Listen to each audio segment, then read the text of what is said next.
imagine seeing like this, or this, or even this. Hi, I'm Yasir, and I'm a boots optician. Microphthalmia means small eye, and Anophthalmia means no eyes. They are rare medical conditions. It's where one or both of the baby's eyes don't grow properly during pregnancy. Sometimes no eye grows at all. This is Anophthalmia.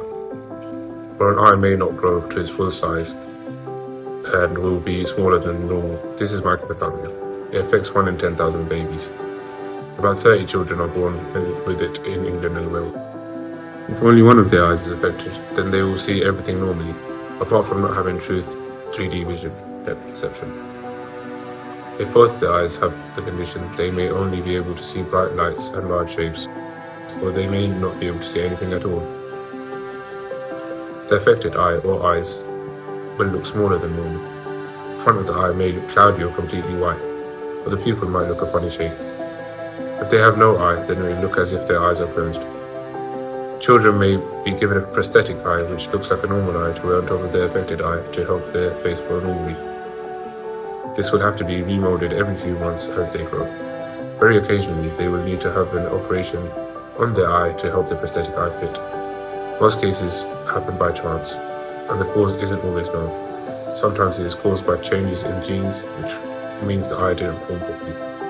The doctor can tell if a patient has one of the conditions by examining the eye with special lights and often with an ultrasound scan to look at the size of the eye. They are conditions we often associate with babies and early development, but we sometimes forget that those babies grow up. This is a lifelong condition that also affects teenagers and adults as they navigate the world differently. One of my regular patients and customers, Rahat, has lived with microphthalmia all his life and has kindly agreed to share his story.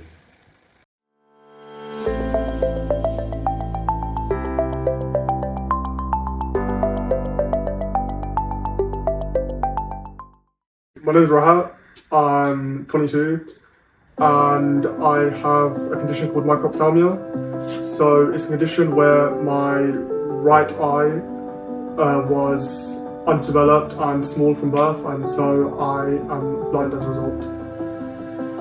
So that means my peripheral vision is substantially reduced. So for context, I'm not sure how much of the room you can see, but if I look straight on, I can't see the entire half of the room.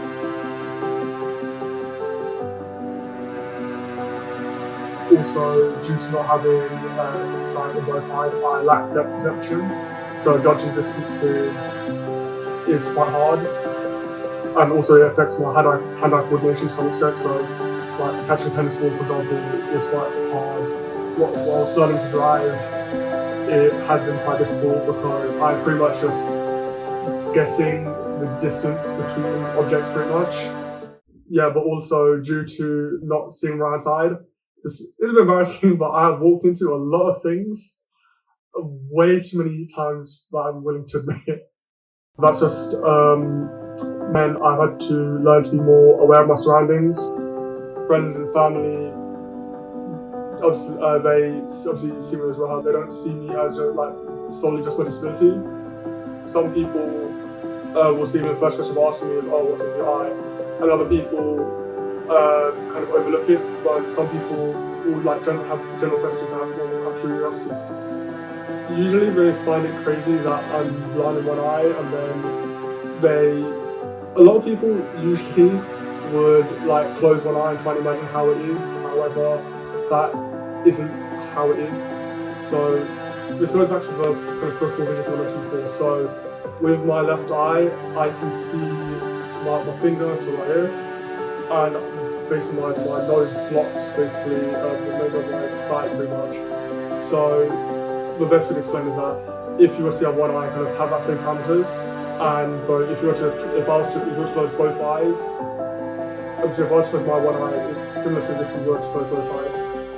Some people, usually were fine with me, and others were not so. I am aware I am different, but the thing is, that's not a bad thing. I mean, you'd rather stand out than be lost in the crowd. When like people stare in public, usually I just smile. Just because I'm blind in one eye doesn't mean I'm less capable than other people. Once again, it just means that I just need to figure things out in a different way, as I was mentioned before. As I was saying, a lot of people who have disabilities, due to how they may see themselves, they kind of feel that they are written off, as I mentioned before. And I'm not gonna lie to you, quite a few years back, I did kind of feel that I wasn't capable of a lot of things, but it comes down to your mindset. So I have recently finished a degree in biomedical sciences, and I am planning on applying for postgraduate medicine. I aspire to be a doctor. So the thing is, I know this sounds quite cliche, but I want to really help people, but it's also that, especially with my disability, I have kind of different understanding, kind of apathy to people who have disabilities and various other conditions, which I say healthy people who don't have a disability or healthcare practitioners who don't have a disability won't be able to understand to a better degree. Having a disability to some people already feels like you're at a disadvantage, and so it would seem like people kind of look down on you more in a sense. So I just wanted to kind of put out there that you shouldn't be ashamed of having a disability, of being different. It makes you special and it makes you who you are, really. You shouldn't be ashamed of that.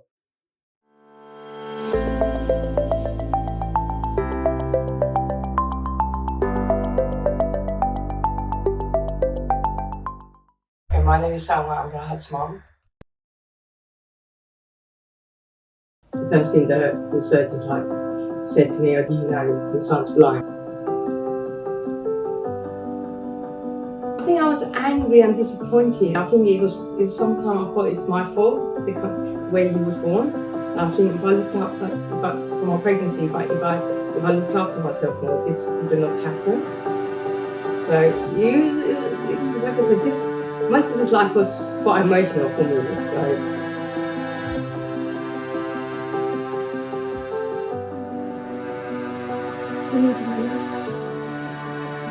that's why, and that question is very hard to answer because it was basically an emotional time, because with him growing up, it was quite a tough one.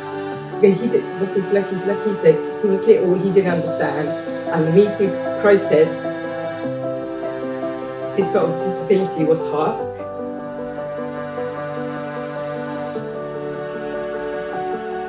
Every day was different. Like I said, one week it could be like he's really fine. Next week he used to be poorly. He's like he had to be rushed to hospital. He had so many different other health conditions as well when he was little. So it was continually basically he grew up. He grew up in hospitals where that was his second home. When they're growing, it is hard because as parents, we all get frustrated, we all get angry. Or he's falling over, or this is happening to him. That's happening. And when these things going to change, is he going to get better? And then once he started from years 5, I think things got a little bit calm. I used to just tell him things like that, like, it's fine.